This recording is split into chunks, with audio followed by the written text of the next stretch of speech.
Hello students, welcome back to the class 9th standard, second language English. So in the previous class, we have already learned about the poetess Mary Bonny and the meaning or new words of this poem. Isn't it children? Yes. ಓದಿದ್ರ poem ಅನ್ನು ನೀವು ಮನೆಯಲ್ಲಿ easy ಅನಿಸ್ತಾ ನಿಮಗೆ? Because ಈ poem ಏನಿದೆ memorisation ಇದೆ, ಹಾಗಾಗಿ ನಾವು ಈ poem ಅನ್ನು ಕಲಿಯಲೇಬೇಕು. ಹೌದಲ್ವಾ? ಓದಿದ್ರಾ? ಅರ್ಥ ಆಯ್ತು ನಿಮಗೆ? ಈಸಿ ಅನಿಸ್ತಾ? ಎಸ್, ಟೆಕ್ಸ್ಟ್ ಬುಕ್ ಓಪನ್ ಮಾಡಿ. What is the name of the poem? Yes, the name of the poem is Wonderful Words. It is written by Mary Bonny. So once again I will read the poem and then explain it. Open ಮಾಡಿದ್ರೆ text book ಅನ್ನ ನೋಡಿ ಓದ್ತೇನೆ. So the poem name is Wonderful Words and it is written by Mary Bonny.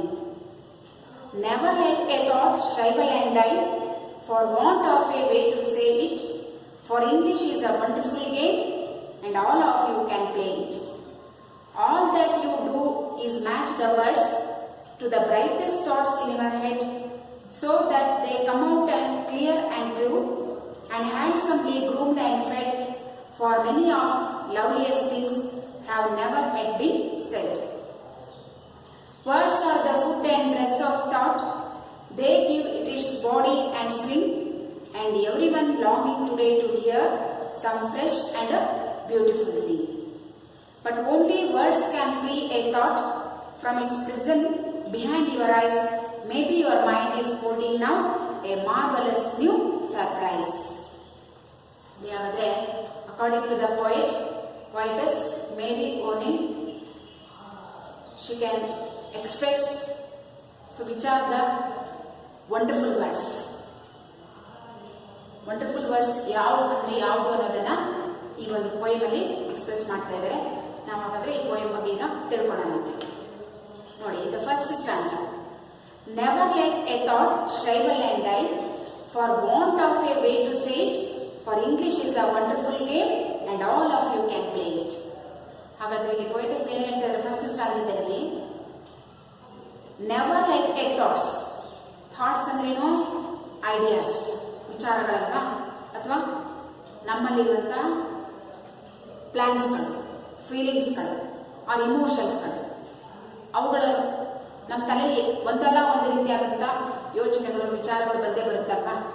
ಹಾಗಾದ್ರೆ ಆ ವಿಚಾರಗಳು ಬಂದಾಗ ಅವುಗಳನ್ನ ಏನಾಗೋಕೆ ಬಿಡಬಾರ್ದು ಅಂತ ಹೇಳ್ತಾ ಇದ್ದಾರೆ ಅಂದ್ರೆ, never let a thought shrivel. Already we know the meaning. Shrivel. Shrivel means dried up or waste. ಅವುಗಳನ್ನ ವೇಸ್ಟ್ ಮಾಡೋದಕ್ಕೆ, ಒಣಗೋದಕ್ಕೆ ಬಿಡಬಾರ್ದು. ಒಣಗೋದು ಮೀನ್ಸ್ ಅಲ್ಲಿನೇ ಸಾಯಿಸಿ ಬಿಡಬಾರ್ದು ಅಂತ. ಆ ವರ್ಡ್ಸ್ ವಿಚಾರಗಳನ್ನ, ಥಾಟ್ಸ್ಗಳನ್ನ ನಮ್ಮ ಮೈಂಡ್ ಅಲ್ಲಿ ಬಂದಾಗ ಅವುಗಳನ್ನ ಅಲ್ಲೇ ಸಾಯಿಸಿ ಬಿಡಬಾರ್ದು, ಹತ್ತಿಕ್ಕೆ ಬಿಡಬಾರ್ದು. ಅದಕ್ಕೆ ಪೊಯಿಟಸ್ ಹೇಳ್ತಾ ಇರೋದು, never let a thought shrivel and die. ಅಲ್ಲೇನೆ ಅವುಗಳನ್ನ ಒಣಗಿಸಿ ಸಾಯಿಸಿ ಬಿಡಬಾರ್ದು.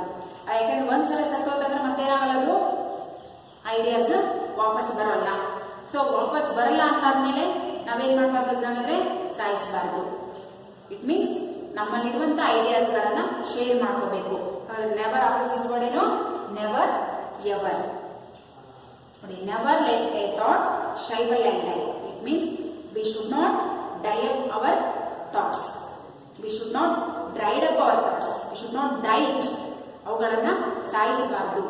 ಸಾಯಿಸಬಾರ್ದು ಅಂದ್ರೆ ಏನ್ ಮಾಡ್ಬೇಕಾದ್ರೆ, for want of a way to say it. ಅವುಗಳನ್ನು ಹೇಳೋದಕ್ಕೆ so many ways are there.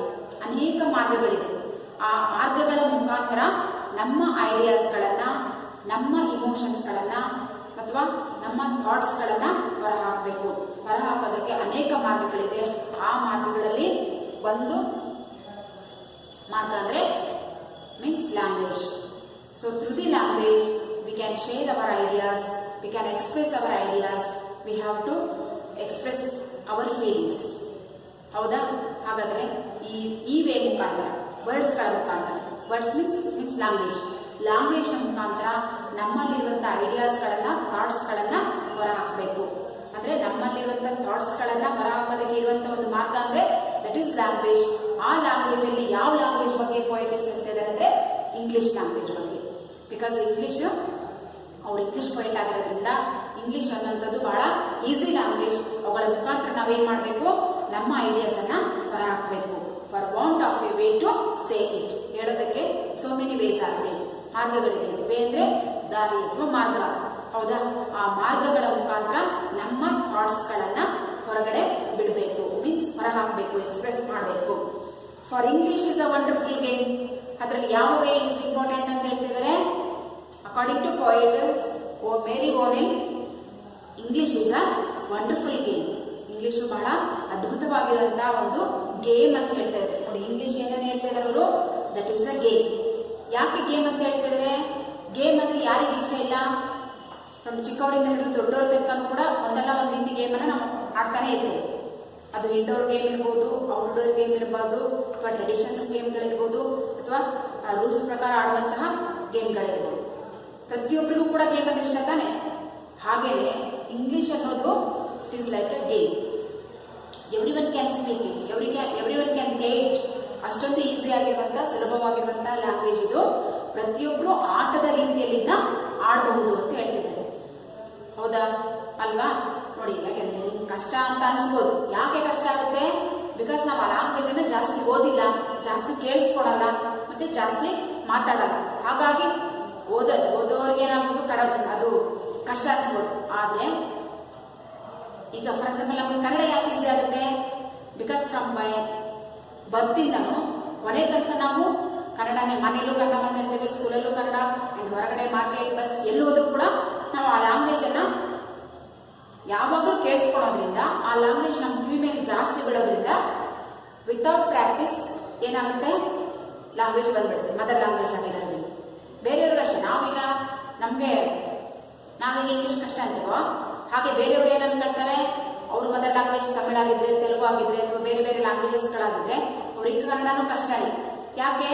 ಅವ್ರು ಕನ್ನಡನ ಕೇಳಿಸ್ಕೊಂಡಿರಲ್ಲ, ಓದಿರಲ್ಲ, ಬರ್ದಿರಲ್ಲ, ಅಂಡ್ ಅದ್ರದ್ದು ಪ್ರಾಕ್ಟೀಸ್ ಇರಲ್ಲ. ಸೊ ಪ್ರಾಕ್ಟೀಸ್ ಇಲ್ಲ ಅಂದ್ರೆ ಎಲ್ಲ ಲ್ಯಾಂಗ್ವೇಜಸ್ಗಳು ಕೂಡ, even Kannada is also very difficult. ಆದ್ರೆ ಯಾವ ಲ್ಯಾಂಗ್ವೇಜ್ ಅನ್ನ ನಾವು ಜಾಸ್ತಿಯಾಗಿ ಕೇಳಿಸ್ಕೊಳ್ತೇವೆ, ಜಾಸ್ತಿಯಾಗಿ ಮಾತಾಡ್ತೇವೆ, ಜಾಸ್ತಿಯಾಗಿ ಅದರ ಕಮ್ಯುನಿಕೇಟ್ ಇರುತ್ತೋ, ಆವಾಗ ಪ್ರತಿಯೊಂದು ಲ್ಯಾಂಗ್ವೇಜ್ ಕೂಡ ನಮ್ಗೆ ಏನಾಗುತ್ತೆ, ಈಸಿ ಆಗುತ್ತೆ. ಆದ್ರೆ ಇಲ್ಲಿ ಪೋಯೆಟಸ್ ಹೇಳ್ತಾ ಇರೋದು, according to poetess, English is a wonderful game and every one can play it. Game ಅಂತ ಹೇಳೋ ಕಾರಣ, ಗೇಮ್ ಅನ್ನ ಇಷ್ಟಪಡಲ್ಲ ಅಂತ ಅನ್ನೋರು ಯಾರಿಲ್ಲ, ಹೌದಾ? ಕಡಿಮೆ. ಅಂದ್ರೆ ಅವರಿಗೆ ಅಟ್ಲೀಸ್ಟ್ ಟ್ರೆಡಿಷನಲ್ ಗೇಮ್ಸ್, ಮೀನ್ಸ್ ಕುಂಟಬಿಲ್ಲೆ ಆಗಿರ್ಬೋದು, ಅಥವಾ ನೀವು ಚೌಕಾಬಾರ ಆಡೋ, ದಟ್ ಇಸ್ ಆಲ್ಸೋ ಗೇಮ್. ಅವುಗಳನ್ನಾದ್ರೂ ಆಟ ಆಡ್ತಿರಲ್ವಾ? ಹಾಗಾಗಿ ಇಂಗ್ಲಿಷ್ ಅನ್ನುವಂಥದ್ದು ಎಲ್ಲರೂ ಇಷ್ಟಪಡುವಂತಹ ಒಂದು ಗೇಮ್. ಆದ್ರೆ ಎಲ್ಲರೂ ಕೂಡ ಏನ್ ಮಾಡ್ಬೋದು, ಮಾತಾಡಬಹುದು ಅಂತ ಹೇಳ್ತಾರೆ. For English is a wonderful game and all of you can play it. ಪ್ರತಿಯೊಬ್ರು ಕೂಡ, ಆಲ್ ಆಫ್ ಯು ಮೀನ್ಸ್ ಯಾರು ಮಾತಾಡ್ಬೇಕು ಅಂತ ಇಷ್ಟ ಇದೆಯೋ, ಯಾರಿಗೆ ಆ ಲ್ಯಾಂಗ್ವೇಜ್ ಬಗ್ಗೆ ಕಲಿಬೇಕು ಅನ್ನೋ ಇಂಟ್ರೆಸ್ಟ್ ಇದೆಯೋ, ಅವರೆಲ್ಲರೂ ಕೂಡ ಏನ್ ಮಾಡ್ಬೋದು, ಈ ಲ್ಯಾಂಗ್ವೇಜ್ ಅನ್ನ ಆಡಬಹುದು, ಮೀನ್ಸ್ ಮಾತಾಡಬಹುದು. It can speak by everyone. ಎಲ್ಲರೂ ಕೂಡ ಇದನ್ನ ಮಾತಾಡಬಹುದು. Because it is a very easy language and every one can speak it. ಪ್ರತಿಯೊಬ್ರು ಕೂಡ ಇದನ್ನ ಮಾತಾಡಬಹುದು ಅಂತ ಪೋಯೆಟಸ್ ಹೇಳ್ತಾರೆ. ಅಂದ್ರೆ it means we should not drive or waste our thoughts and we should not die it. ಅವುಗಳನ್ನ ಎಕ್ಸ್ಪ್ರೆಸ್ ಮಾಡೋದಕ್ಕೆ so many ways are there. Through the language we can express our ideas, express hour emotions, express our thoughts. ಹೌದಾ? ಆ express ಮಾಡಬೇಕಾಗಿರುವಂತಹ ಒಂದು language English. To the English language we can express our ideas. It is very easy to speak every one and every one can play it. First ಸಂಜೆ ಅರ್ಥ ಆಯ್ತು ನಿಮ್ಗೆ? ಹಾಗಾದ್ರೆ once again I will read this stanza. Never let a thought shrivel and die, for want of a way to say it, for English is a wonderful game and all of you can play it. So our first stanzaದಲ್ಲಿ first line underline ಮಾಡ್ಕೊಳ್ಳಿ. Never let a thought shrivel and die. So that is the personification. Figure of speech ಕೇಳಿದಿರಲ್ವ ನೀವು? personification rules ಏನು? S, ಯಾವುದು ನಾನ್ living things ಇದೆಯೋ ಆ non living things ಗೆ poetic use ಅಲ್ಲಿ ಜೀವ ಇದೆ ಅಂತ ಹೇಳುವಂತದ್ದು. So they are the living beings. ಇಲ್ಲಿ ಯಾವ non living things? Thoughts. Thoughts is it like living being? No, it is not a living being, but the poetess has given the life to the thoughts. So that is called personification. ಜೀವ ಇಲ್ಲದೆ ಇರುವಂತಹ ವಸ್ತುಗಳಿಗೆ ಜೀವ ಇದೆ ಅಂತ ಹೇಳುವುದನ್ನು ನಾವೇನಂತ ಕರಿತೇವೆ? ಪರ್ಸಾನಿಫಿಕೇಶನ್ ಅಂತ ಕರಿತೇವೆ. ಅರ್ಥ ಆಯ್ತಾ? ಅಂಡರ್ಲೈನ್ ಮಾಡ್ಕೊಂಡಿರ್ತಾನೆ. Next, for want of a way to say and third ಲೈನಲ್ಲಿ English is a wonderful game. So English is a wonderful game, that is metaphor. Metaphor ಅಂದ್ರೆ here, so that is the surety and definite things. And the English language game ತರ ಅಲ್ಲ, so that is the game. ಒಂದು definite ಅನ್ನ ಖಚಿತತೆಯನ್ನು ಹೇಳುವುದಿದೆಯಲ್ಲ, English game ಇದ್ದ ಹಾಗೆ ಅಲ್ಲ, that is the game. So that's why metaphor. ಅರ್ಥ ಆಯ್ತು ನಿಮಗೆ? ಮೆಟಾಫರ್ ಮತ್ತು ಪರ್ಸಾನಿಫಿಕೇಶನ್ ಅಂಡರ್ಲೈನ್ ಮಾಡ್ಕೊಂಡ್ರಾ? Then move on to the second stanza. All that you do is match the words to the brightest thoughts in your head, so that they come out clear and true and handsomely groomed and fed, for many of the loveliest things have never yet been said. ಹಾಗಾದ್ರೆ ಆ words ಗಳನ್ನ ನೀವೇನ್ ಮಾಡಬೇಕು? All that you do is match the words. ನಮ್ಮ ತಲೆಯಲ್ಲಿರುವಂತಹ ವಿಚಾರಗಳನ್ನ, ಅಲ್ಲಿರುವಂತಹ ideas ಗಳನ್ನ ಮ್ಯಾಚ್ ಮಾಡಬೇಕು. ಮ್ಯಾಚ್ ಮಾಡೋದು ಮೀನ್ಸ್, ಸೊ ಅಲ್ಲಿರುವಂತಹ ವರ್ಡ್ಸ್ ಗಳನ್ನ ನಮ್ಮ ತಲೆಯಲ್ಲಿರುವಂತ ವಿಚಾರಗಳನ್ನ ಮ್ಯಾಚ್ ಮಾಡಬೇಕು. ಮ್ಯಾಚ್ ಮಾಡೋದಂದ್ರೆ ಹೇಗೆ? ಸರಿಯಾಗಿ. ನೀವು ಮ್ಯಾಚ್ ದ ಫಾಲೋಯಿಂಗ್ ಅಂತ ಕೇಳಿದಿರಲ್ವಾ? ಮ್ಯಾಚ್ ದ ಫಾಲೋಯಿಂಗ್ ಅಂದ್ರೆ ಆ ಎ ಮತ್ತೆ ಬಿ ಕಾಲಮ್ ಅಲ್ಲಿ ಇರುವಂತಹ ವಸ್ತುಗಳನ್ನ ಅಥವಾ ಏನ್ ಕೊಟ್ಟಿರ್ತಾವ ಅವುಗಳನ್ನ ನೀವೇನ್ ಮಾಡ್ಬೇಕು? ಕರೆಕ್ಟ್ ಆಗಿ ಮ್ಯಾಚ್ ಮಾಡಬೇಕು. ಹಾಗಾದ್ರೆ ನಮ್ಮ ತಲೆಯಲ್ಲಿರುವಂತಹ ಐಡಿಯಾಸ್ ಗಳನ್ನ ಸುಮ್ನೆ ಹೊರಗೆ ಹಾಕೋದಲ್ಲ, ಅಥವಾ ನಮ್ಗೆ ಅನ್ಸಿದ್ದನ್ನೆಲ್ಲ ಮಾತಾಡೋದಲ್ಲ. ಅಲ್ಲೇ ಮಾತುಗಳನ್ನ ಅಥವಾ ಅಲ್ಲೇ ಐಡಿಯಾಸ್ ಗಳನ್ನ ಕರೆಕ್ಟ್ ಆಗಿ ಹೇಗೆ ನಾವು ಮ್ಯಾಚ್ ದ ಫಾಲೋಯಿಂಗ್ ಮಾಡ್ತೀವೋ ಹಾಗೆ ನಮ್ಮ ತಲೆಯಲ್ಲಿರುವಂತಹ ವಿಚಾರಗಳನ್ನ ಮ್ಯಾಚ್ ಮಾಡಬೇಕು. ಯಾಕೆ? To the brightest thoughts in your head. ನಮ್ಮ ತಲೆಯಲ್ಲಿರುವಂತಹ ವಿಚಾರಗಳು ಎಂತಹ ವಿಚಾರಗಳು? They are very good thoughts, they are brightest thought, they are excellent thoughts. ಅಲ್ಲಿರುವಂತಹ ಐಡಿಯಾಸ್ಗಳು ಬ್ರೈಟೆಸ್ಟ್ ಥಾಟ್ಸ್ ಗಳಾಗಿದೆ. ಹಾಗಾದ್ರೆ ಬ್ರೈಟೆಸ್ಟ್ ಥಾಟ್ಸ್ ಗಳನ್ನ ಮ್ಯಾಚ್ ಮಾಡಿ ನಾವು ಹೊರಗಡೆ ಬಿಡಬೇಕು. ಸುಮ್ಮನೆ ಏನೋ ಅನಿಸ್ತು ಅಂತ ಮಾತಾಡೋದಲ್ಲ. ಹಾಗಾದ್ರೆ ಅನಿಸಿದ ಮಾತನ್ನ ಮಾತಾಡ್ಬೇಕಾದ್ರೆ ಇದು ನಾನು ಹೊರ ಹಾಕಿದ್ರೆ ಇದರಿಂದ ಏನಾದ್ರೂ ಯೂಸ್ ಆಗುತ್ತಾ, ಅಥವಾ ನಾನು ಹೇಳಿದ್ರೆ ಇದರಿಂದ ಯಾರಿಗೂ ತೊಂದರೆ ಆಗಲ್ವಾ, ಅಥವಾ ಇದರಿಂದ ಇನ್ನೊಬ್ಬರಿಗೆ ಒಳಿತಾಗುತ್ತಾ ಅನ್ನುವಂತಹ ವಿಚಾರವನ್ನ ಮಾಡಿ ಅಲ್ಲಿ ಮ್ಯಾಚ್ ಮಾಡಿ ಆ ಐಡಿಯಾಸ್ ಗಳನ್ನ ಏನ್ ಮಾಡ್ಬೇಕು? ಹೊರಗಡೆ ಹಾಕ್ಬೇಕು. ಹಾಗಾದ್ರೆ ನಮ್ಮ ತಲೆಯಲ್ಲಿರುವಂತಹ ವಿಚಾರಗಳು ಎಂತ ವಿಚಾರಗಳು? They are the brightest thoughts, so that they come out clear and true. ನೋಡಿ, ಯಾವಾಗ ನಿಮ್ಮ ತಲೆಯಲ್ಲಿರುವಂತಹ ವಿಚಾರಗಳನ್ನ ಅಥವಾ ಬ್ರೈಟೆಸ್ಟ್ ಥಾಟ್ಸ್ ಗಳನ್ನ ಮ್ಯಾಚ್ ಮಾಡಿ ನೀವು ಹೊರಬಿಡ್ತಿರೋ ಆವಾಗ they have to come out, ಹೊರಗೆ ಬರುತ್ತೆ. ಹೇಗೆ ಬರುತ್ತೆ? Clear and true. ಅವುಗಳಲ್ಲಿ ಏನಿರಬೇಕು? ಸ್ಪಷ್ಟತೆ ಇರಬೇಕು, ಸತ್ಯತೆ ಇರಬೇಕು, ನಿಜ ಇರಬೇಕು, ಮತ್ತೆ ಅವು ಸ್ಫುಟವಾಗಿರಬೇಕು. ಅದಕ್ಕೆ ಹೇಳ್ತೇವೆ ಮಾತು ಬೆಳ್ಳಿ ಅಂತ. ಆ ಮಾತುಗಳು ಹೇಗಿರ್ಬೇಕು? ಮುತ್ತಿನ ಹಾರದ ರೀತಿಯಲ್ಲಿ ಇರಬೇಕು, ನೋಡೋದಕ್ಕೆ ಅಟ್ರಾಕ್ಷನ್ ಆಗಿರ್ಬೇಕು. ಹೌದಾ? ಮೀನ್ಸ್ ಕೇಳುಗರಿಗೆ ನಿಮ್ಮ ಮಾತುಗಳು ಒಂದು ರೀತಿಯಾದಂತಹ ಒಂದು ಅಟ್ರಾಕ್ಷನ್ ರೀತಿಯಲ್ಲಿ ಇದ್ರೆ ಅವುಗಳು ಏನಿದ್ದ ಹಾಗೆ clear and true and handsomely groomed and fed. ನೋಡಿ, ಹೇಗೆ ಅವುಗಳನ್ನ ಹೊರಹಾಕಬೇಕು, ಹೇಗೆ ಕ್ಲಿಯರ್ ಆಗಿ ಹೊರಹಾಕಬೇಕು? ಗ್ರೂಮ್ ಅಂದ್ರೇನು? ಕ್ಲೀನ್ ಅಪ್ ಮಾಡೋದಲ್ವಾ? ಸ್ವಚ್ಛಗೊಳಿಸೋದು. ಹೇಗೆ ಸ್ವಚ್ಛಗೊಳಿಸ್ತೀರಾ? ನೀವು ಒಂದು ರೂಮ್ ಅನ್ನ ಅಥವಾ ಯಾವ್ದಾದ್ರು ವಸ್ತುವನ್ನ ಕ್ಲೀನ್ ಮಾಡಿದಾಗ ಹೇಗೆ ಕಾಣಿಸುತ್ತೆ ನಿಮ್ಗೆ? ಅಟ್ರಾಕ್ಷನ್ ಇರುತ್ತಲ್ವಾ? ಹಾಗೆ ನಮ್ಮ ತಲೆಯಲ್ಲಿರುವಂತಹ ವಿಚಾರಗಳನ್ನ ಫಿಲ್ಟರ್ ಮಾಡೋದು ಮೀನ್ಸ್ ಬೇಡ ಆಗಿರೋದನ್ನ ಮಾತಾಡಬಾರ್ದು, ಬೇಕಾಗಿರೋದನ್ನೇ ಮಾತಾಡಬೇಕು. ಬಿಕಾಸ್ ಮಾತಿಗೆ ಬಹಳಷ್ಟು ವ್ಯಾಲ್ಯೂ ಇದೆ. ಹೌದಾ? ಅಂತ ವ್ಯಾಲ್ಯೂಯಬಲ್ ಮಾತುಗಳನ್ನ ಹೊರಹಾಕ್ಬೇಕನ್ನೋದಾದ್ರೆ ನಾವು ಅಲ್ಲೇ ಅವುಗಳನ್ನ ಕ್ಲೀನ್ ಅಪ್ ಮಾಡಬೇಕು, ಅಲ್ಲಿ ಫಿಲ್ಟರ್ ಮಾಡಬೇಕು, ಅವುಗಳನ್ನ ಟ್ರಿಮ್ ಮಾಡಬೇಕು. ಮೀನ್ಸ್ ಅವುಗಳನ್ನ ಎಲ್ಲಾ ರೀತಿನೂ ಯೋಚನೆ ಮಾಡಿ ಮಾತುಗಳನ್ನ ಏನ್ ಮಾಡಬೇಕು? ಹೊರಹಾಕಬೇಕು. ಹಾಗಾಗಿ ಪೋಯಿಟ್ ಹೇಳ್ತಾ ಇರೋದು, so that they come out clear and true and handsomely groomed and fed. ನೋಡಿ, ಅವುಗಳನ್ನ ಅಲ್ಲೇ ಸ್ವಚ್ಛಗೊಳಿಸಿ ಫಿಲ್ಟರ್ ಮಾಡಿ ಆ ಮಾತುಗಳನ್ನ ಹೊರಗೆ ಹಾಕಬೇಕು. ಸುಮ್ಮನೆ ಮಾತಾಡಕ್ ಬರುತ್ತೆ ಅಂತ ಹೇಗ್ ಬೇಕಾಗ ಮಾತಾಡೋದಲ್ಲ. For many of the loveliest things. ನೋಡಿ, ಹಾಗಾದ್ರೆ ಆ ಮಾತುಗಳಲ್ಲಿ ಎಷ್ಟೋ ಬ್ಯೂಟಿಫುಲ್ ಥಿಂಗ್ಸ್ ಗಳಿರುತ್ತೆ, ಎಷ್ಟೋ ಲವ್ಲಿ ಥಿಂಗ್ಸ್ ಗಳಿರುತ್ತೆ. ಆ ಥಿಂಗ್ಸ್ ಗಳಿಂದ, ಆ ಥಾಟ್ಸ್ ಗಳಿಂದ ಇನ್ನೊಬ್ಬರಿಗೆ ಒಳಿತಾಗುವಂತಹ ಮಾತುಗಳನ್ನ ನಾವು ಮಾತಾಡಬೇಕು. Have never yet been said. ನೋಡಿ, ಹಾಗಾದ್ರೆ ಅಸತ್ಯವಾದ ಮಾತುಗಳನ್ನ ಮಾತಾಡಬಾರದು ಅಂತ ಹೇಳ್ತಾರೆ. ಹೌದಾ? ಹಾಗಾದ್ರೆ ನಮ್ಮ ಮಾತುಗಳು ಹೆಂಗಿರ್ಬೇಕು? ಸತ್ಯಕ್ಕೆ ಹತ್ತಿರವಾಗಿರ್ಬೇಕು, ಅಥವಾ ಸತ್ಯನೇ ಮಾತಾಡಬೇಕು. ಅದು ಫಿಲ್ಟರ್ ಮಾಡಿದಾಗೆ, ಅಥವಾ ಅದನ್ನ ನಾವು ಕ್ಲೀನ್ ಅಪ್ ಮಾಡಿದಾಗೆ, ಗುಡಿಸಿ ಹೊರ ಹಾಕಿದಾಗೆ. ಹೌದಾ? ಈಗ ನಾವು ರೂಮ್ ಚೆನ್ನಾಗಿ ಕಾಣಿಸ್ಬೇಕಂದ್ರೆ ಏನ್ ಮಾಡ್ತೇವೆ? ಅಲ್ಲಿರುವಂತ ಕಸನೆಲ್ಲ ಗುಡಿಸಿ ಹೊರ ಹಾಕ್ಬೇಕು. ಹಾಗೆ ನಮ್ಮ ತಲೆಯಲ್ಲಿರುವಂತ ಕಸವನ್ನ ಗುಡಿಸಿ ಹೊರ ಹಾಕ್ಬೇಕು. ಕಸವನ್ನ ಗುಡಿಸಿ ಕ್ಲೀನಪ್ ಮಾಡಿ ಏನ್ ಮಾಡ್ಬೇಕು, ಹೊರಗೆ ಹಾಕ್ಬೇಕು. ಆವಾಗ ನಮ್ಮ ಐಡಿಯಾಸ್ಗಳು ಬ್ರೈಟೆಸ್ಟ್ ಥಾಟ್ಸ್ ಗಳಾಗುತ್ತೆ. ಸುಮ್ಮನೆ ಹೇಗ್ ಬೇಕಾಗೆ ಮಾತಾಡೋದಲ್ಲ. ಅರ್ಥ ಆಯ್ತಾಗಾದ್ರೆ ನೆಕ್ಸ್ಟ್ ನೋಡಿ, words are the food and dress of thought. They give it its body and swing and every once longing today to hear some fresh and beautiful things. ಹಾಗಾದ್ರೆ ನಮ್ಮ ಲ್ಯಾಂಗ್ವೇಜ್ ಹೇಗಿರ್ಬೇಕು ಅಂತ ಹೇಳ್ತಿದ್ದಾರೆ, words are the food and dress of thought.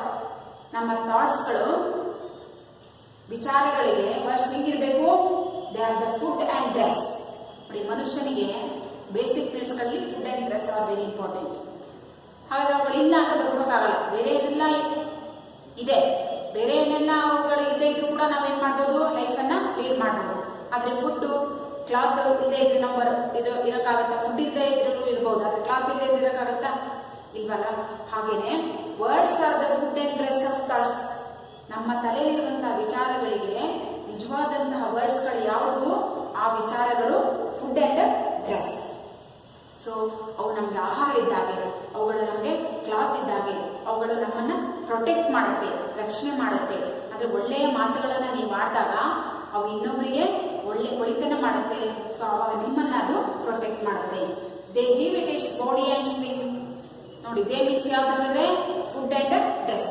ಇವುಗಳು ನಮ್ಗೆ ಏನನ್ನ ಕೊಡುತ್ತೆ, ನಮ್ಮನ್ನು ಎಲ್ಲಿ ಬೇಕಲ್ಲಿ ಮೂವ್ ಮಾಡೋದಕ್ಕೆ. ಸ್ವಿಂಗ್ ಅಂದ್ರೇನು, ತಿರ್ಗಾಡೋದು, ಚಲಿಸೋದು ಅಂತ ಹೇಳಿದೆ. ಸೊ ನೀವು ಎಲ್ಲಿ ಬೇಕಿದ್ರು ಕೂಡ ಏನ್ ಮಾಡ್ಬೋದು, ಹೋಗಿ ಮಾತುಗಳನ್ನ ಆಡಬಹುದು. ಯಾವಾಗ ಕ್ಲಿಯರೆನ್ಸ್ ಇದ್ದಾಗ, ಟ್ರುತ್ ಇದ್ದಾಗ, ಅವುಗಳನ್ನ ಫುಡ್ ತರ, ಡ್ರೆಸ್ ತರ ನೀವು ಯೂಸ್ ಮಾಡಿದಾಗ ನಿಮ್ಮ ಮಾತುಗಳಿಗೆ ಒಂದು ವ್ಯಾಲ್ಯೂ ಇರುತ್ತೆ. And every once longing today to hear. ಪ್ರತಿಯೊಬ್ಬರು ಕೂಡ ನಿಮ್ಮ ಮಾತನ್ನ, ಲಾಂಗಿಂಗ್ ಮೀನ್ಸ್ ಡಿಸೈರ್, ಕೇಳಿಸ್ಕೋಬೇಕು. ಇನ್ನೂ ಅವರಿಗೆ ನಿಮ್ಮ ಮಾತುಗಳನ್ನ ಕೇಳಿಸ್ಕೋಬೇಕು ಅನ್ನುವಂಥ ದಾಹ ಹೆಚ್ಚಾಗಿ, ಕೇಳಿಸ್ಕೊಳ್ಳುವಂತ ಆಸಕ್ತಿ ಏನಾಗುತ್ತೆ, ಜಾಸ್ತಿ ಆಗುತ್ತೆ. ಅಂದ್ರೆ ನಿಮ್ಮ ಮಾತುಗಳು ಸತ್ಯವಾಗಿದ್ದು ಅವುಗಳು ಇನ್ನೊಬ್ಬರಿಗೆ ಸ್ಫೂರ್ತಿಯನ್ನ, ಇನ್ಸ್ಪಿರೇಷನ್ ನೀಡುವಂತಿದ್ರೆ ಆ ಮಾತುಗಳನ್ನ ಪ್ರತಿಯೊಬ್ರು, ಎವ್ರಿವನ್ ಲಾಂಗಿಂಗ್ ಟುಡೇ, ಅವುಗಳನ್ನ ಪ್ರತಿ ಕ್ಷಣದವರೆಗೂ ಕೂಡ ಕೇಳಿಸಿಕೊಳ್ಳುವಂತಹ ಆಸಕ್ತಿ, ಡಿಸೈರ್ ಅಂಡ್ ಇಂಟ್ರೆಸ್ಟ್ ನಿಮ್ಮ ಮಾತುಗಳಲ್ಲಿ ಇರಬೇಕು. Some fresh and beautiful thing. ಅವು ಯಾವಾಗಲೂ ತಾಜಾ ಆಗಿರ್ಬೇಕು. ಅಂದ್ರೆ ಯಾವಾಗಿಂದೋ ಯಾವಾಗ ಹೇಳೋದಲ್ಲ. ಈಗ ನಿಮ್ ತಲೆಗೆ ಐಡಿಯಾ ಬಂದಿದ್ಯಾ, ಆ ಐಡಿಯಾಸ್ ಅನ್ನ, ವಿಚಾರವನ್ನ ಎಕ್ಸ್ಪ್ರೆಸ್ ಮಾಡಬೇಕು, ಹೇಳ್ಕೋಬೇಕು. And beautiful things. ನೋಡಿ, ನಿಮ್ಮಲ್ಲಿರುವಂತಹ ಬ್ರೈಟೆಸ್ಟ್ ಥಾಟ್ಸ್ ಗಳು ದೇ ಆರ್ ಲವ್ಲಿ ಥಿಂಗ್ಸ್. ಆ ಲವ್ಲಿ ಥಿಂಗ್ಸ್ ಗಳನ್ನ ನಾವೇನ್ ಮಾಡ್ಬೇಕು, ಬಹಳ ಸುಂದರವಾಗಿ ಒಂದು ಮುತ್ತಿನ ಹಾರದ ರೀತಿಯಲ್ಲಿ ಹೇಗೆ ಜೋಡಿಸಿದಾಗ ಆ ಒಂದು ಹಾರ ನೋಡೋದಕ್ಕೆ ಚೆನ್ನಾಗಿ ಕಾಣಿಸುತ್ತೋ ಹಾಗೆ ನಮ್ಮ ಮಾತುಗಳು ಕೂಡ ಬ್ಯೂಟಿಫುಲ್ ಆಗಿರ್ಬೇಕು, ಸುಂದರವಾಗಿರ್ಬೇಕು. ಸುಂದರವಾದಂತಹ ಥಾಟ್ಸ್ ಗಳನ್ನ ನಾವೇನ್ ಮಾಡ್ಬೇಕು, ಹೊರ ಹಾಕಬೇಕು. ಆ ಸುಂದರವಾದ ಥಾಟ್ಸ್ ಅನ್ನ ಹೊರ ಹಾಕಿದಾಗ ಕೇಳುಗರಿಗೆ ಅದೇನಾಗುತ್ತೆ, ಕೇಳಿಸ್ಕೋಬೇಕು ಅನ್ನುವಂಥ ಆಸಕ್ತಿ ಇನ್ನೂ ಜಾಸ್ತಿ ಆಗುತ್ತೆ. Next, but only words can free a thought from its prison behind your eyes. Maybe your mind is holding now a marvellous new surprise. ನೋಡಿ, ನಿಮ್ಮ ಮಾತುಗಳು ಹೀಗೆಲ್ಲ ಇದ್ರೆ, ಅಂದ್ರೆ ಸತ್ಯಕ್ಕೆ ಹತ್ತಿರವಾಗಿದ್ರೆ, ಕ್ಲಿಯರೆನ್ಸ್ ಇದ್ರೆ, ಇನ್ನೊಬ್ಬರಿಗೆ ಒಳಿತನ ಮಾಡುತ್ತಿದ್ರೆ, ಅಥವಾ ಇನ್ನೊಬ್ಬರಿಗೆ ಒಂದು ಎನರ್ಜಿಯನ್ನ ಕೊಡ್ತಾ ಇದ್ರೆ, ಇನ್ಸ್ಪಿರೇಷನ್ ಕೊಡ್ತಾ ಇದ್ರೆ, but only words can free a thoughts. ನಮ್ಮಲ್ಲಿರುವಂತಹ ವಿಚಾರಗಳನ್ನ ಫ್ರೀ ಮಾಡೋದಕ್ಕೆ ಇರುವಂತಹ ಒಂದು ವೇ ಅಂದ್ರೆ they are the words. So ಆ ವರ್ಡ್ಸ್ ಅಂದ್ರೆ ಲ್ಯಾಂಗ್ವೇಜ್. ಲ್ಯಾಂಗ್ವೇಜ್ ಅಂದ್ರೆ ಇಲ್ಲಿ ಇಂಗ್ಲಿಷ್. ಸೊ ನಾವು ಲ್ಯಾಂಗ್ವೇಜ್ ನ ಮುಖಾಂತರ, ವರ್ಡ್ಸ್ ನ ಮುಖಾಂತರ ನಮ್ಮ ಥಾಟ್ಸ್ ಗಳನ್ನ ಹೊರ ಹಾಕಿ ನಾವೇನ್ ಮಾಡ್ಬೋದು, ಫ್ರೀ ಆಗಿರ್ಬೋದು, ಮೀನ್ಸ್ ಮುಕ್ತಗೊಳಿಸಬಹುದು. ನೀವು ಅನಿಸಿದ್ದನ್ನ ಮನಸ್ಸಿನಲ್ಲೇ ಇಟ್ಕೊಂಡು ಒದ್ದಾಡಿದ್ರೆ ಅದೇನು ಅನ್ಸುತ್ತೆ, ನಮ್ಗೆ ಬಹಳ ಹೆವಿ ಅನ್ಸುತ್ತೆ. ಆದ್ರೆ ನನಗನ್ಸಿದ್ದನ್ನ ಹೇಳ್ಬಿಟ್ಟಾಗ ಏನ್ ಅನ್ಸುತ್ತೆ, ನಿಮ್ಗೆ ಫ್ರೀ ಆಗ್ಬಿಡ್ತಾರಲ್ವಾ. ಹಾಗೆ ನಮ್ಮ ಥಾಟ್ಸ್ ಗಳನ್ನ ಹೊರ ಹಾಕುವಂತ ಒಂದೇ ಒಂದು ಮಾರ್ಗ, that is words, that is language, that is English language. From its prison behind your eyes. ಒಂದು ವೇಳೆ ಅವನೇನಾದ್ರೂ ನಿಮ್ ತಲೆಲೇ ಇಟ್ಕೊಂಡಿದ್ರೆ, ಬಂದಿ ಮಾಡಿದ್ರೆ, ಪ್ರಿಸನ್ ಅಂದ್ರೇನು, ಜೈಲು, ಬಂಧಿಸೋದು. ಜೈಲಲ್ಲಿ ಇದ್ರೆ ಅದು ನರಕ ಅಲ್ವಾ ತಾನೆ, ಶಿಕ್ಷೆ. ಸೊ ಜೈಲಲ್ಲಿ ಇರೋಕೆ ಯಾರಾದ್ರೂ ಇಷ್ಟಪಡ್ತಾರ? ಹಾಗಾದ್ರೆ ನಮ್ಮ ವರ್ಡ್ಸ್ ಗಳನ್ನ ನಾವು ತಲೆಗೆ ಇಟ್ಕೊಂಡ್ರೆ ಅವು ಅಲ್ಲೇನೆ ನರಕ ಅನುಭವಿಸ್ಬೇಕಾಗುತ್ತೆ. ಹಾಗಾಗಿ ಅವುಗಳನ್ನ ಶೈಲ್ ಆಗೋಕೆ, ಡ್ರೈ ಆಗೋಕೆ ಬಿಡಬೇಡಿ, ಸಾಯೋದಕ್ಕೆ ಬಿಡಬೇಡಿ ಅಂತ ಪೋಯಿಟ್ ಹೇಳ್ತಾರೆ. ಅವುಗಳನ್ನ ನಾವೇನ್ ಮಾಡ್ಬೇಕು, ಹೊರ ಹಾಕ್ಬೇಕು, ಅಲ್ಲೇ ಬಂಧಿಸಿಡ್ಬೇಡಿ, ಅವನ್ನ ಫ್ರೀ ಆಗಿ ಬಿಟ್ಬಿಡಿ. May be your mind is holding now. ನಿಮ್ಮ ಇಂಥ ಅನೇಕ ವಿಚಾರಗಳನ್ನ ನಿಮ್ಮ ತಲೆಯಲ್ಲಿ ಇಟ್ಕೊಂಡಿರ್ಬೋದು. ಆ ತಲೆಯಲ್ಲಿ ಇಟ್ಕೊಂಡಿರುವಂತ ವಿಚಾರಗಳನ್ನ ಹೊರಹಾಕುವ ಪ್ರಯತ್ನವನ್ನ ಮಾಡಿದಾಗ ನಿಮ್ಮ ಮೈಂಡ್ ಏನಾಗುತ್ತೆ, ಫ್ರೀ ಆಗುತ್ತೆ. ಆ ಫ್ರೀ ಆಗೋದಕ್ಕೆ ಇರುವಂತ ಒಂದೇ ಒಂದು ವೇ ಅಂದ್ರೆ that is the words. So words ಗಳ ಮುಖಾಂತರ ನೀವು ನಿಮ್ಮನ್ನ ಬಂಧಿಸಿಕೊಳ್ತೇನೆ ಅವುಗಳನ್ನ ಹೊರಹಾಕುವಂತ ಪ್ರಯತ್ನವನ್ನ ಮಾಡಬೇಕು. ಆವಾಗ ಮಾರ್ವಲಸ್ ನೀವು ಸರ್ಪ್ರೈಸ್ ಅಂತ ವರ್ಡ್ಸ್ಗಳು ನಿಜವಾಗ್ಲೂ ವಂಡರ್ಫುಲ್ ಆಗಿರುತ್ತೆ. ಒಂದು ಅಚ್ಚರಿಯನ್ನು ಮೂಡಿಸುವಂತಹ ವರ್ಡ್ಸ್ಗಳು, ಸರ್ಪ್ರೈಸ್ ಅನ್ನ ಮೂಡಿಸುವಂತಹ ವರ್ಡ್ಸ್ಗಳು ನಿಮ್ಮಿಂದ ಹೊರ ಬರಬಹುದು. ಹಾಗಾಗಿ ಅಂತಹ ಥಾಟ್ಸ್ಗಳು ಏನಾದ್ರೂ ನಿಮ್ಮ ತಲೆಯಲ್ಲಿ ಅಂದ್ರೆ ಏನಾದ್ರೂ ಇನ್ಸ್ಪಿರೇಷನ್ ನೀಡುವಂತಹ ಥಾಟ್ಸ್ಗಳು ನಿಮ್ಮ ತಲೆಯಲ್ಲಿ ಬಂದ್ರೆ ಅಂತಹ ಇನ್ಸ್ಪಿರೇಷನ್ ಥಾಟ್ಸ್ ಗಳನ್ನ, ಬ್ರೈಟೆಸ್ಟ್ ಥಾಟ್ಸ್ ಗಳನ್ನ ಅಲ್ಲೇ ಸಾಯಿಸಿದ್ದೇನೆ, ಅವುಗಳನ್ನ ಹೊರ ಹಾಕಿ ಇನ್ನೊಬ್ಬರಿಗೆ ಇನ್ಸ್ಪಿರೇಷನ್ ಆಗುವ ರೀತಿಯಲ್ಲಿ ಮಾತಾಡಿದ್ರೆ ಅವುಗಳಿಂದ ಅತ್ಯಂತ ಅದ್ಭುತವಾದಂತಹ ಒಂದು ಲೈಫ್ ಅನ್ನೇ ಏನ್ ಮಾಡ್ಬೋದು, ಸೃಷ್ಟಿ ಮಾಡ್ಬೋದು ಅನ್ನುವಂಥದ್ದು ಪೋಯಿಟಸ್ ಮೇರಿ ಓನಿಲಿ ಅವರ ಒಂದು ಆಶಯ. ಸೊ ಹಾಗಾಗಿ ನಾವು ಮಾತಾಡ್ಬೇಕಾದ್ರೆ ಮಾತು ಏನ್ ಮಾಡಿಸ್ತು, ಮನೆ ಕೆಡಿಸ್ತು ಅಂತ ಹೇಳ್ತಾರಲ್ವಾ. ಸೊ ಹಾಗಾಗಿ ಮಾತಿಗೆ ಬಹಳಷ್ಟು ವ್ಯಾಲ್ಯೂ ಇದೆ. ನಾವು ಯಾವಾಗಲೂ ಒಳ್ಳೆ ಮಾತುಗಳನ್ನೇ ಆಡಬೇಕು. ಆ ಒಳ್ಳೆ ಮಾತುಗಳನ್ನ ಆಡಿದಾಗ, ಸತ್ಯಕ್ಕೆ ಹತ್ತಿರವಾಗಿರುವಂತಹ ಮಾತುಗಳನ್ನ ಅಥವಾ ಸತ್ಯವನ್ನೇ ನೋಡಿದಾಗ ಸತ್ಯ ಮೇವ ಜಯತೆ, ಸತ್ಯಕ್ಕೆ ಯಾವತ್ತೂ ಸಾವಿಲ್ಲ ಅನ್ನುವಂಥ ಮಾತು ನಿಜ ಆಗುತ್ತೆ. ಹಾಗಾಗಿ ನಾವು ಒಳ್ಳೆಯ ಮಾತುಗಳನ್ನ ಆಡಬೇಕು. ಅವು ಇನ್ನೊಬ್ಬರಿಗೆ ಇನ್ಸ್ಪಿರೇಷನ್ ಅನ್ನ, ಒಂದು ರೀತಿಯಾದಂತಹ ಎನ್ಕರೇಜ್ ಅನ್ನ, ಸ್ಫೂರ್ತಿಯನ್ನ ತುಂಬುವಂತಹ ಮಾತುಗಳನ್ನ ನಾವು ಆಡಬೇಕು ಅನ್ನೋದು ಕವಿಯ ಆಶಯ ಆಗಿದೆ. ಸೊ ಅರ್ಥ ಆಯ್ತಾ poem? Okay, once again I will read this poem because it is for memorization and you can read yourself. So never let a thought shrivel and die for want of a way to say it, for English is a wonderful game and all of you can play it. All that you do is match the words to the brightest thoughts in your head so that they come out clear and true and handsomely groomed and fed, for many of the loveliest things have never yet been said. Words are the food and dress of thought, they give it its body and swing, and everyone's longing today to hear some fresh and beautiful thing. But only words can free a thought from its prison behind your eyes. Maybe your mind is holding now a marvelous new surprise. ಅರ್ಥ ಆಯ್ತಾ? So ಇಲ್ಲಿ ಇರುವಂತ figure of speech ಗಳನ್ನ underline ಮಾಡ್ಕೊಂಡಿದ್ದೀರಾ? ಒಂದ್ಸಲ ಹೇಳ್ತೇನೆ ನೋಡಿ. First ಸ್ಟಾಂಜಾದಲ್ಲಿ first line never let a thought shrivel and die ಇದೆಯಲ್ಲ, ದಟ್ ಈಸ್ ಪರ್ಸಾನಿಫಿಕೇಶನ್. ಅಂಡ್ ಅಲ್ಲೇ ಥರ್ಡ್ ಲೈನ್ ಅಲ್ಲಿ English is a wonderful game, that is metaphor. Next third ಸ್ಟಾಂಜಾದಲ್ಲಿ words are the food and dress of thought ಇದೆಯಲ್ಲ, that is metaphor. And they give it its body and swing. Third ಸ್ಟಾಂಜಾದಲ್ಲಿ second line ಇದೆಯಲ್ಲ, that is personification, and but only words can create thoughts, that is also personification. ಗೊತ್ತಾಯ್ತಾ? 3 ಪರ್ಸನಿಫಿಕೇಶನ್ಸ್ ಇದೆ, 2 metaphor ಇದೆ. So ಇವುಗಳನ್ನ underline ಮಾಡಿಕೊಂಡು notes ಬರೀರಿ. ಮತ್ತೆ ಈ ಪೋಯಮ್ ಅನ್ನ ಚೆನ್ನಾಗಿ ಓದ್ಕೊಂಡು ನೋಡ್ಕೊಳ್ಳಿದ್ದಂಗೆ ಬರೆಯುವಂತ ಪ್ರಯತ್ನವನ್ನ ಮಾಡಿ. ಅರ್ಥ ಆಯ್ತಾ? Yes, I hope you can understood this poem. isn't it children? Yes, okay, read the poem carefully and learn it and memorize it. Kalitiralva? Yes. Thank you students. We will meet on the next class. Once again, thank you.